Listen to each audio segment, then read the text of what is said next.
নমস্কার বন্ধুরা, আজ পয়লা শ্রাবণ 18ই জুলাই শনিবার। আষাঢ় মাসের রথযাত্রা থেকে উল্টো রথের মধ্যে যে শনিবার ও মঙ্গলবার পড়ে সেই দিনগুলোতেই বিপত্তারিণী ব্রত পালন করা হয়ে থাকে। হিন্দু ধর্মে বিপত্তারিণী ব্রতের গুরুত্ব অনেক। দেবী দুর্গার 108 অবতারের অন্যতম এবং দেবী শঙ্করনাশিনীর আরেকটি রূপ হলেন মা বিপত্তারিণী। বিশ্বাস অনুযায়ী ভক্তিমনে এই পূজা করলে যে কোনো বিপদ থেকে রক্ষা পাওয়া যায়।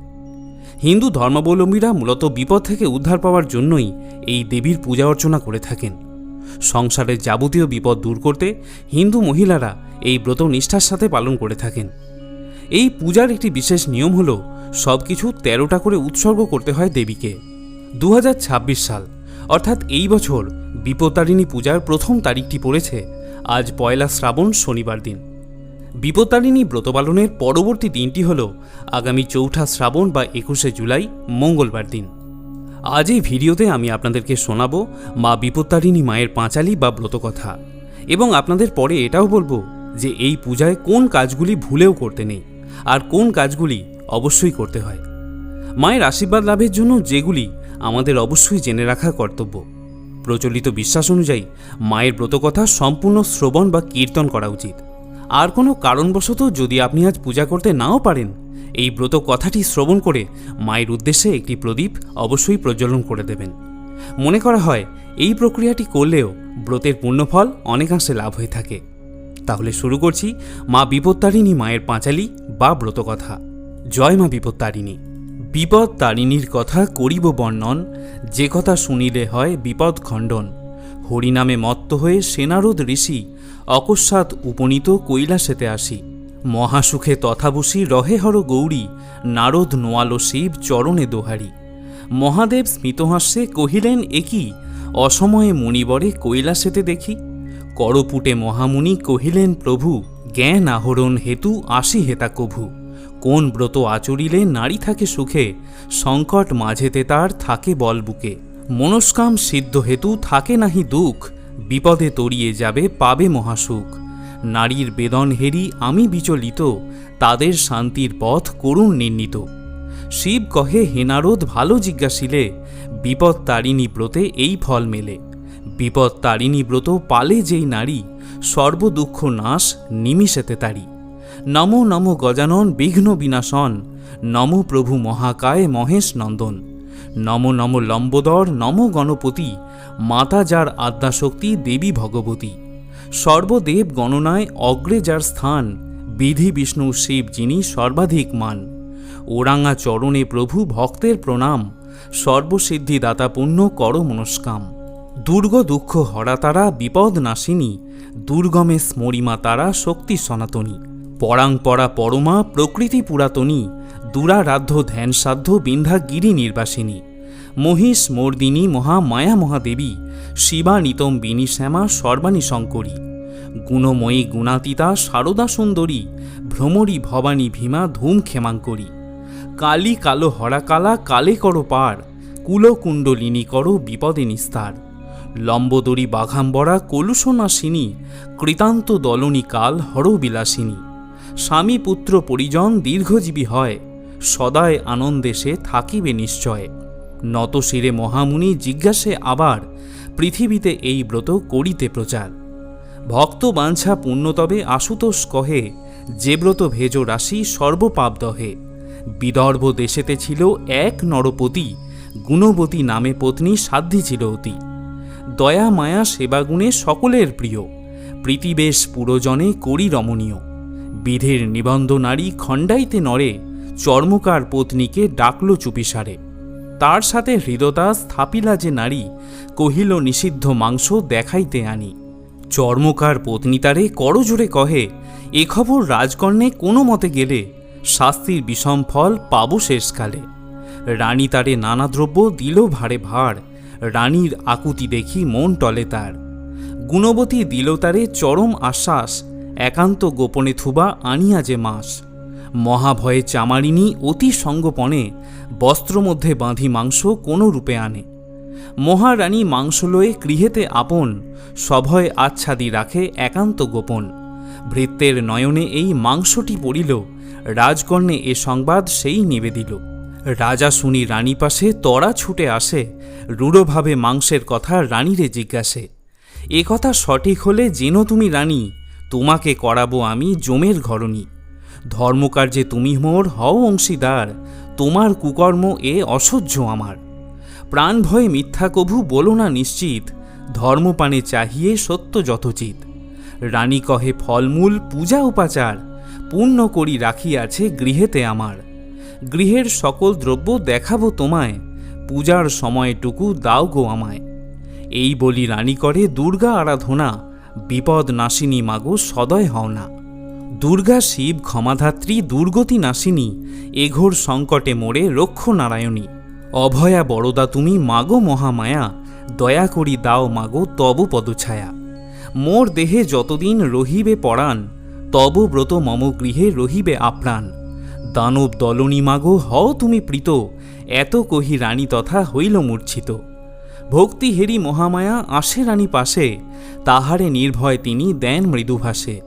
আমার ভজনা যেবা করে এক মনে, কেশাগ্র স্পর্শিতে তার পারে না সমনে।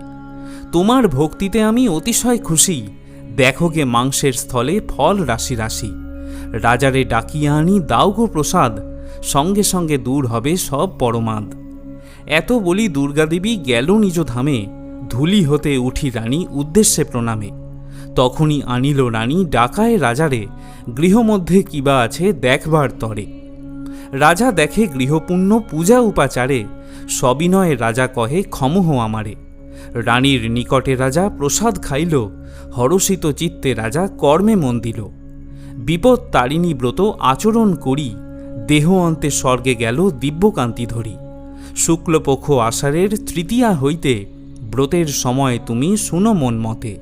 শনি বা মঙ্গলবার নবমীর মাঝে, উপযুক্ত হবে যেন এ ব্রতের কাজে।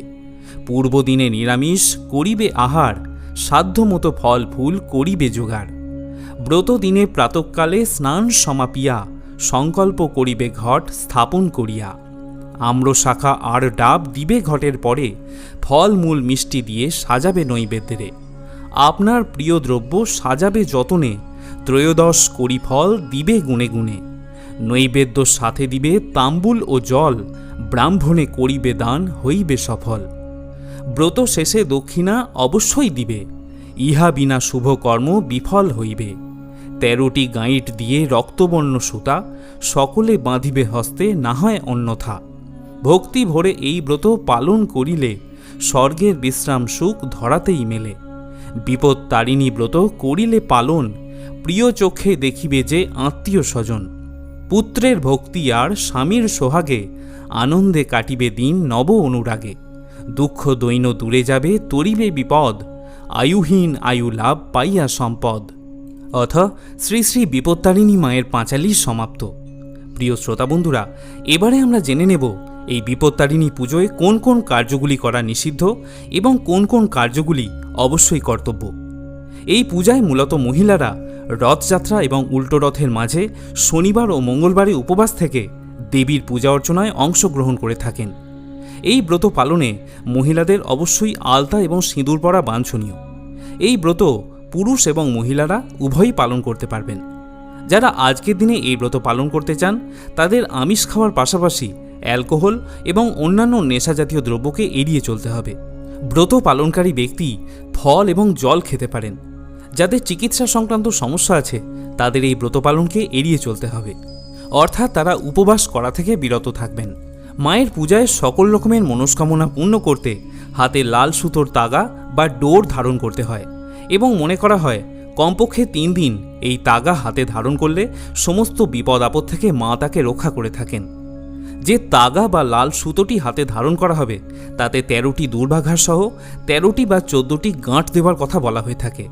সেই সঙ্গে 13 রকমের ফল এবং 13 রকমের ফুল দিয়ে দেবীকে অর্চনা করার কথাও বলা হয়ে থাকে।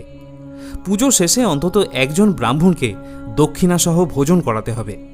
সমস্ত কর্ম সম্পাদন হয়ে যাওয়ার পর ব্রতকারী নিজে প্রসাদ গ্রহণ করবেন। বিপত্তারিণী পূজার দিন এবং আগের দিন অবশ্যই নিরামিষ খাদ্য গ্রহণ করা প্রয়োজন। মায়ের পূজা যতক্ষণ না সম্পন্ন হয় ততক্ষণ কোনো খাবার খাওয়া যায় না। পূজার পর প্রসাদ খেয়ে উপবাস ভঙ্গ করতে হয়। মায়ের পুজোর দিন একাদশীর মতোই কোনো রকম চাল বা গম জাতীয় খাদ্য গ্রহণ করা যাবে না। ব্রত পালনকারী ব্যক্তি তার হাতে 14টি গিঁটের একটি লাল সুতো বেঁধে থাকেন। মহিলারা বাম হাতে এবং পুরুষরা সেই সুতোকে ডান হাতে ধারণ করে থাকেন। যদি কোনো ব্যক্তি আপনাকে এই তাগা বা সুতো হাতে বেঁধে দেন, তাকে অবশ্যই নিদেন পক্ষে 16 আনা বা 1 টাকার প্রণামী দিতে হয়। পূজা চলাকালীন সময়ে কারোর সাথে কথা বলা যাবে না। অনুমান করা হয় যে এর ফলে দেবী খুবই রুষ্ট হয়ে থাকেন এবং সংসারে অর্থ সম্পর্কিত সমস্যা বৃদ্ধি পায়। তার সাথে যদি ব্যবসা থাকে, সেই ব্যবসাতেও অনেক ক্ষতি হয়ে থাকে। তাছাড়া বাড়ির সদস্যদের অসুস্থতা আসতে পারে। পূজার সময় কাউকে অপমান করা, বিশেষত মহিলাদের কটু কথা বলা উচিত নয়। এই দিন কুরুচিকর বাক্য ব্যবহার করলে মা বিপত্তারিণী তাতে অসন্তুষ্ট হন। এই পূজার দিন কোনো ব্যক্তিকে চিনি দেওয়া উচিত নয়। জ্যোতিষশাস্ত্র অনুসারে চিনির শুক্র এবং চন্দ্রের সঙ্গে সম্পর্ক রয়েছে। অন্যদিকে শুক্র বস্তুগত সুখের কর্তা, তাই এই দিন চিনি প্রদান করলে শুক্র দুর্বল হয়ে পড়ে এবং সংসারে অশান্তির পাশাপাশি আর্থিক সমস্যাও দেখা দিতে পারে। বাঙালিদের জন্য এই বিপত্তারিণী ব্রত খুবই গুরুত্বপূর্ণ। বলা হয় দেবাসুরগণ যখন সমুদ্র মন্থন করেছিলেন, তখন যে বিষ উঠে এসেছিল, সেই বিষ মা দুর্গার নাম স্মরণ করে দেবাদিদেব মহাদেব পান করেছিলেন। সেই বিপদ থেকে ভগবান শিবকে মা দুর্গাই রক্ষা করেছিলেন। এই ব্রত সম্বন্ধে আরও একটি কথা বলা হয়। যশোদা কৃষ্ণের ছোটবেলায় তার হাতে দুর্গা নাম স্মরণ করে একটি রক্ষা কবচ বেঁধে দিতেন, যাতে কোনো রকম বিপদ আপদ তাকে স্পর্শ করতে না পারে। যদি কৃষ্ণ কোনো বিপদেও পড়তেন, তখন তিনি মা দুর্গাকেই স্মরণ করতেন। এমনকি কালিয়ানাগকে দমন করার সময়ও তিনি দুর্গার নামই স্মরণ করেছিলেন। আর বিপত্তারিণী হলেন মহামায়া দুর্গারই আরেকটি রূপ। তিনি আমাদের জীবন থেকে যাবতীয় বিপদকে তাড়ন করেন বলেই তার নাম হয়েছে বিপদতারিণী। তাহলে বন্ধুরা, আজকের এই ভিডিওটি এখানেই শেষ করছি। যদি ব্রতকথা শ্রবণ করে এবং অন্যান্য তথ্য জেনে আপনি সমৃদ্ধ হন, তাহলে ভিডিওটিতে অবশ্যই একটি লাইক করবেন। সকলে ভালো থাকুন, সুস্থ থাকুন। মহামায়া বিপত্তারিণীর কৃপায় আপনার জীবন আরও সুন্দর ও সার্থক হয়ে উঠুক। জয় মা বিপত্তারিণী, জয় মহামায়া।